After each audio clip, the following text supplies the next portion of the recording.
Hello दोस्तों, क्राइमो stories में आप सभी का स्वागत है।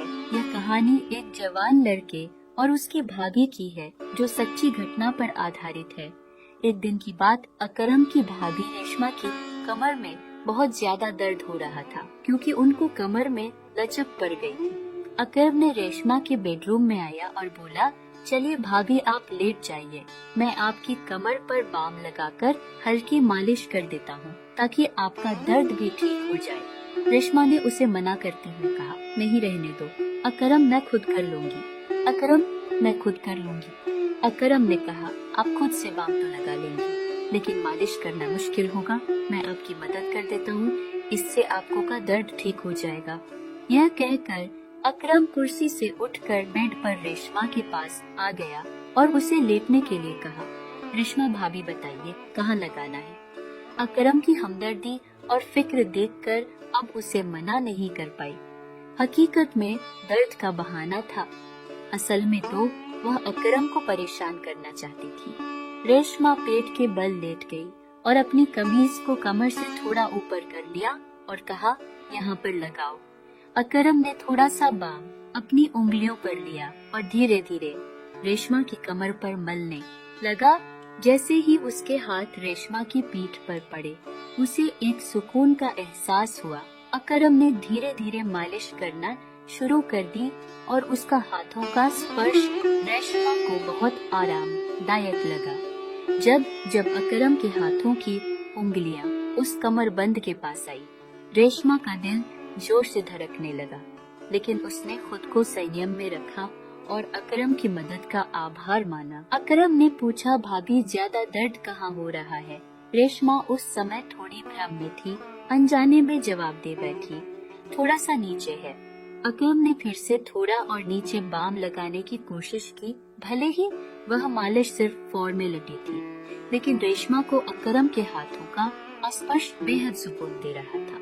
अकरम ने कहा, भाभी जी, अगर आप सलवार को थोड़ा नीचे कर दें तो बाम अच्छे से लग सकेगा। इस पर रेशमा थोड़ी ही शर्माई और हिचकिचाई, फिर भी उसने अपनी सलवार को ढीला करके थोड़ा सा नीचे सरका दिया। नाड़े के बंद होने के कारण सलवार पूरी तरह से नीचे नहीं हो सकी, लेकिन कुछ हद तक सरक गई। अकरम ने फिर कहा, भाभी जी, आपके बदन की त्वचा कितनी साफ चिकनी और बहुत ही गोरी है। अकरम की इस बात पर रेशमा के गाल हो गए, लेकिन वह उल्टी लपेटी हुई थी, इसीलिए अकरम इसे देख नहीं सका। उसे यकीन था कि अकरम उसकी देखभाल में जुपटा हुआ था और उसकी बातों में कहीं न कहीं इज्जत भी झलक रही थी। अकरम ने थोड़ी देर और मालिश की और जब रेशमा ने कहा कि अब ठीक है, तो वह चुपचाप उठकर दूसरे कमरे चला गया। रेशमा को आज एक अलग ही सुकून महसूस हो रहा था।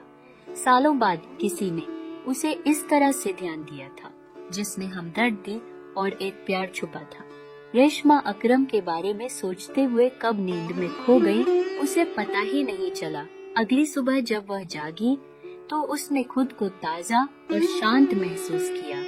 नहाने के बाद रेशमा ने बहुत अच्छे स्टाइल से तैयार होकर रेड कलर का सिल्वर कढ़ाई वाला जोड़ा पहना और ऊंची हील के सफेद सैंडल भी पहने। हल्का सा मेकअप करने के बाद वह किचन में नाश्ता बनाने लगी। नाश्ता बनाते समय हर बार वह किचन के दरवाजे पर आकर सीढ़ियों की ओर देख रही थी। अकरम का काम पर जाने का समय हो गया था। जैसे ही वह नाश्ता बना करके बाहर आई, अकरम सीढ़ियों से नीचे उतर रहा था। उसने ने मुस्कुराते हुए कहा, आज तो बहुत ही खूबसूरत लग रही है। अब भाभी, लगता है कल की मालिश का असर हुआ है।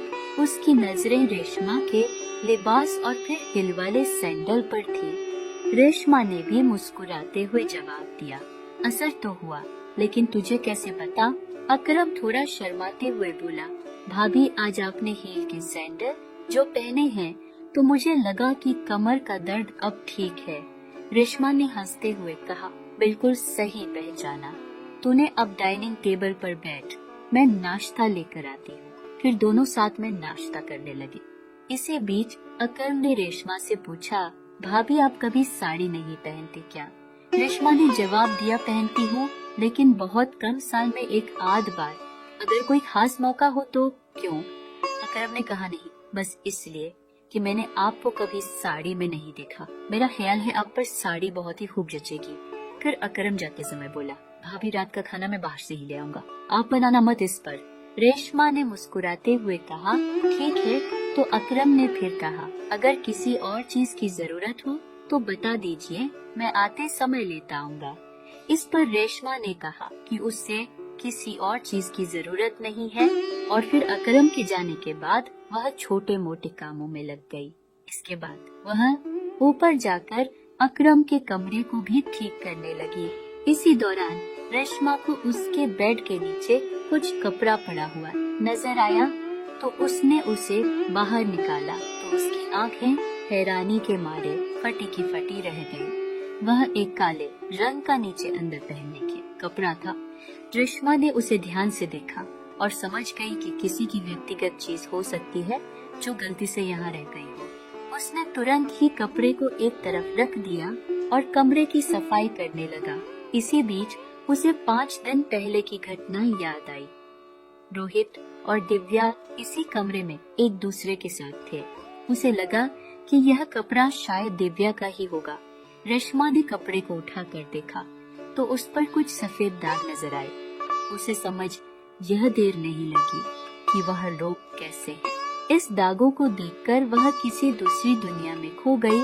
तभी अचानक बाहर मुख्य दरवाजे पर दस्तक हुई तो उसने उस कपड़े को वापस नीचे रखा और बाहर आकर दरवाजा की तरफ गई। उसने देखा कि पड़ोस में रहने वाली नूरी खड़ी थी। अरे नूरी भाभी, मैं अभी आती हूँ, रेशमा ने कहा और जल्दी से अकरम का कमरा बंद किया और नीचे आकर दरवाजा खोला।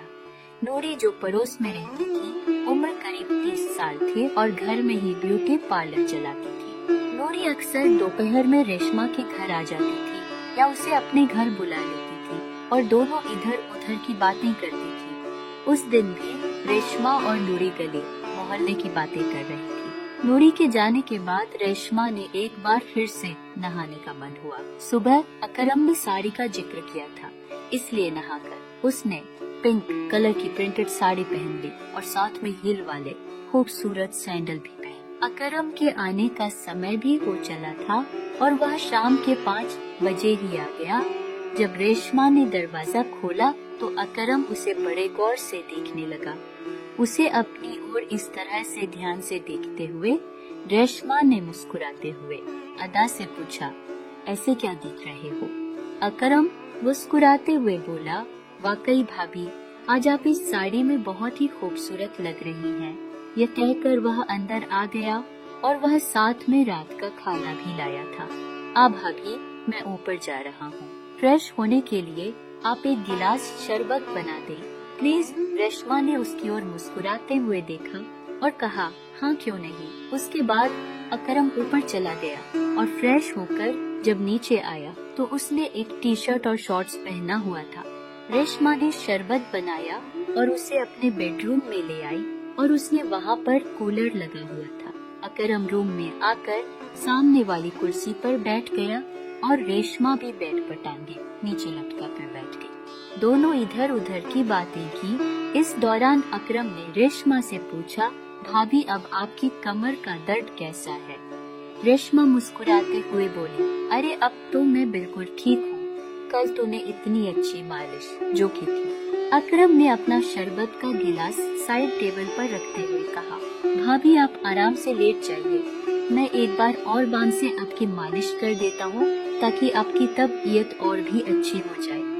रेशमा ने मना करते हुए कहा, नहीं अकरम, मैं अब बिल्कुल ठीक हूँ। लेकिन अकरम ने कहा, भाभी आप मेरे किस्टर, ये हमेशा इतना करती हैं, क्या मैं आपके लिए इतना भी नहीं कर सकता?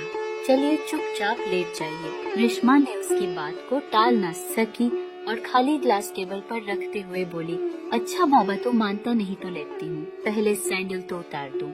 सैंडल उतारने की जरूरत नहीं है भाभी, इतनी खूबसूरत सैंडल आपके हसीन पैरों की खूबसूरती को और भी बढ़ा रही है, आप ऐसे ही लेट जाइए। अकरम ने थोड़ी चंचलता से कहा।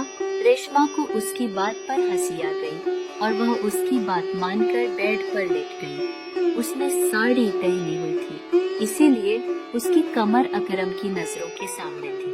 अकरम ने बाम को उंगलियों पर लगाया और रेशमा की कमर की मालिश करने लगा। रेशमा ने अकरम से पूछा, एक बात बता अकरम, तुझे मेरी ऊंची हील वाली सैंडल बहुत पसंद है ना? अकरम थोड़ा शर्माते हुए बोला, हाँ भाभी, आप बिल्कुल सही कह रही हैं। आपको तो अजीब लगेगा, लेकिन मुझे महिलाओं के पैरों में हाई हील वाले सैंडल बहुत आकर्षक लगते हैं और आप तो हमेशा ही हाई हील की सैंडल या चप्पल ही पहनी रहती है। रेशमा मुस्कुराते हुए बोली, अरे इसमें शर्माने वाली क्या बात है, और मुझे कुछ अजीब नहीं लगता। मैं तो तेरी भावनाओं को समझती हूँ। अकरम के हाथों से हो रही मालिश से उसे बहुत आराम मिल रहा था। अकरम के हाथ धीरे धीरे नीचे की ओर और बढ़ने लगे, रेशमा के मुड़ को देखते हुए।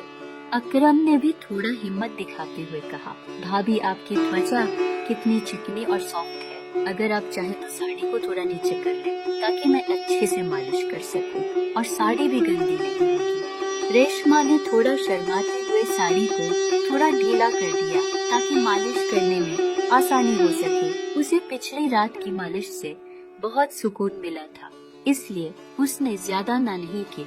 जैसे ही रेशमा ने साड़ी को ढीला किया, अकरम ने धीरे से साड़ी को नीचे की ओर कर दिया ताकि वह अच्छे से उसकी कमर की मालिश कर सके। लेकिन उसी समय रेशमा को एहसास हुआ कि उसने जल्दबाजी में कोई गलती तो नहीं कर दी है और उसे थोड़ी परेशानी महसूस हुई।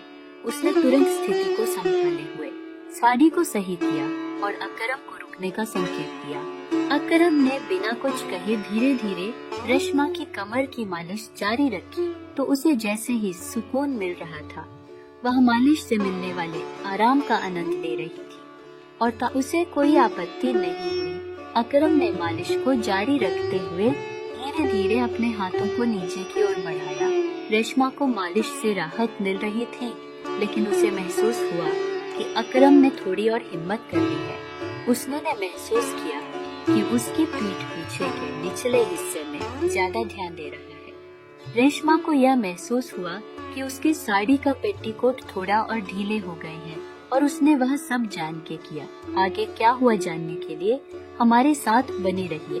दोस्तों, इस कहानी का उद्देश्य सिर्फ और सिर्फ एंटरटेनमेंट करना है, किसी को ठेस पहुंचाना नहीं है। आपको यह कहानी कैसी लगी कमेंट करें, चैनल को लाइक, शेयर और सब्सक्राइब करें। शुक्रिया, धन्यवाद।